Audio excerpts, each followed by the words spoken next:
Hi everyone, it's Francine with another Daily Moments. I came today to talk about us as individuals. Each person is a force to be reckoned with.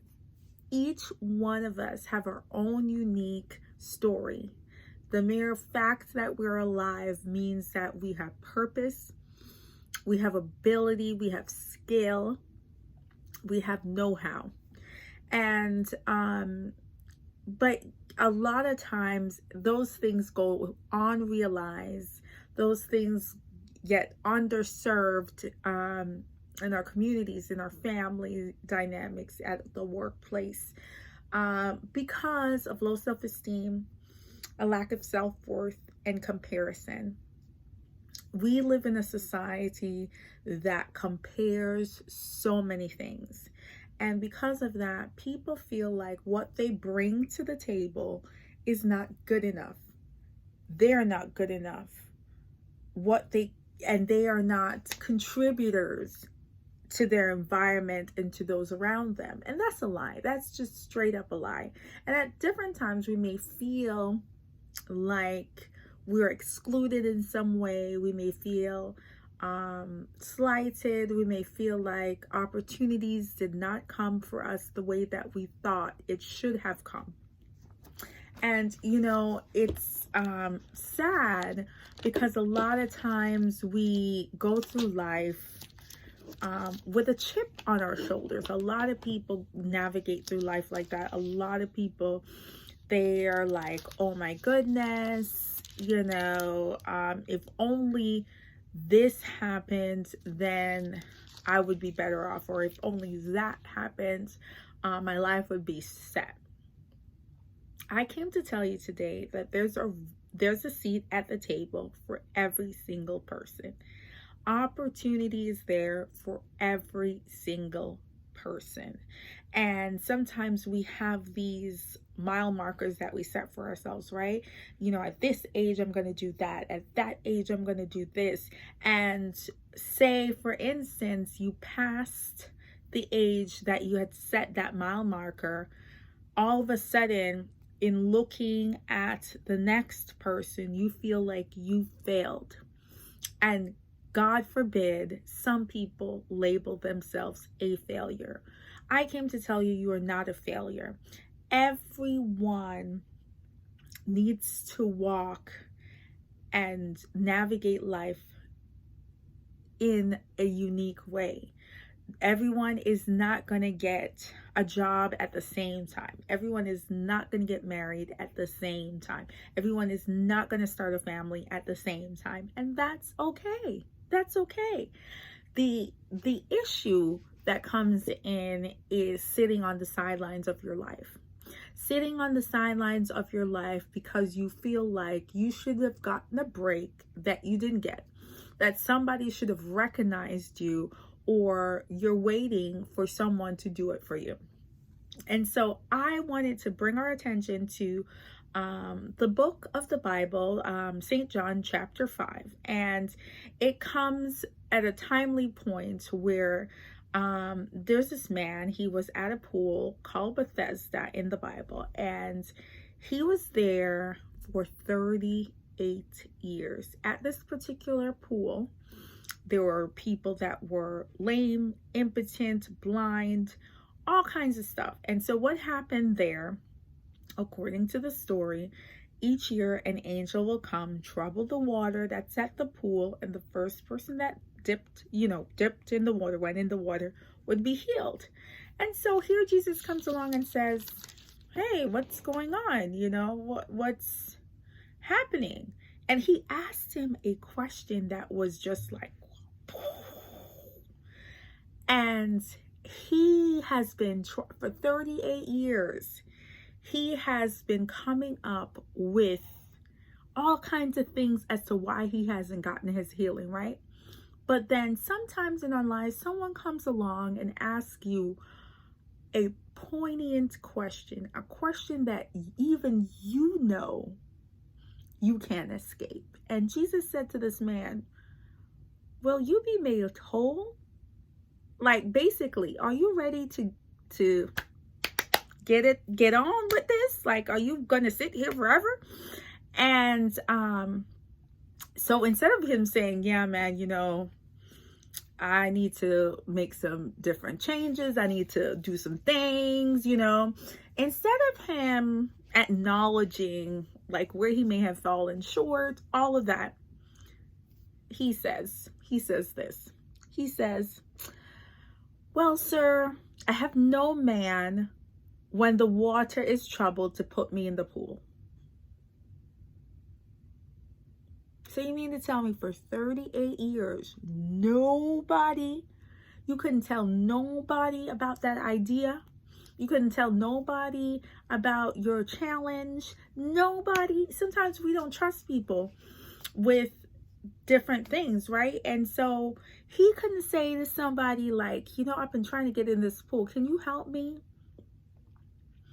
Or, you know, I would joke with my friends and say, I would even roll, even if I did say to someone, help me in the pool, and they're like, man, child, I'm trying to get in the pool myself. Because sometimes in life, we have people like that. They will not help you.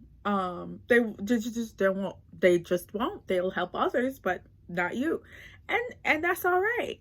But roll an inch each time. Eventually, child, before somebody could step in, you just roll on in, right? But nothing like that happened. He lied there. And, you know, there are parts in our lives where we just kind of get stuck. We just kind of get numb in our situation and say, man, I've been trying. And sometimes we do legitimately try, and then there's a failure that occurs, right? That kind of just totally throws us off and say, man, you know, I was disappointed that last time, you know, I'm not even going to try again, because I don't want to keep getting hurt. I don't want to keep getting disappointed. I don't want to keep getting, you know, just like rejected, you know. And a lot of times, two things keep people from stopping: the fear of failure and the fear of success. And so which one is it? Which one has you stuck at the pool of Bethesda? Is it the fear of failing? Like, man, you know, I've been at this pool for 38 years. If I really get my healing now, man, people are going to be like, you know, okay, what's next for you? And then if I try and I still didn't get it, it's like, well, at least I'm comfortable in knowing the result. He got comfortable in his challenge, in his infirmity. And so today I want to say, shake off that, whatever that is, that keeps you on the sidelines, right? There is room at the table for you. And, you know, I started to think about planting. My dad has a green thumb. He's so good. And he plants all kinds of things that kind of flourishes and everything like that. But, you know, I was thinking about it, and sometimes when planting something, it starts off in a pot, right? People would put it in a pot to kind of nurture it and everything like that. But if you keep the plant in the pot all the time, you're limiting the potential. Sometimes we're stuck in a career, we're stuck in the mundaneness of life, and you're feeling that push, that pull to write that book, to do that blog, that vlog, that whatever. Step out and do that thing. And you're like, well, I don't know. It's comfortable in this pot. It's comfortable on the sidelines. At least I know I'm in a pattern now. I know what to expect, but I don't know what's over there. It's scary over there. So when Jesus said to him, "Wilt thou be made whole?" He made all these excuses, right? And Jesus realized, like, okay, I don't think he gets that there's room at the table for him. So let me be clear. Take up your bed and walk, he told him. Do you think the man was like, oh, let me stretch out my leg, let me stretch out my arms, You know what he did? Nothing but take up his bed and walk. Sure did. Just up and, So sometimes we have been having this goal, this thing, this whatever, and delay is not denial. Just because you have been doing your life and walking along and doing all these things, and then all of a sudden you look over and you're comparing now your life with this other person's life, or your work to this other person. Oh, they started a business. Oh, look what they're doing, whatever. And you haven't quite gotten there yet, or that's something you feel led to do, but you don't really know how to get started. Jesus is saying that there is room at the table for you. Give your fear, your worry to him, because he has what it will take to cause you to bloom. But the thing is, you can't win the race if you're not in it. You can't play the game if you're on the sidelines. You can't win if you're stagnant. You can't progress if you don't want to move forward. It takes a step. It takes a pen. It takes an idea. Write it down. The Word of God says, write the vision, make it plain. Make some actionable steps today.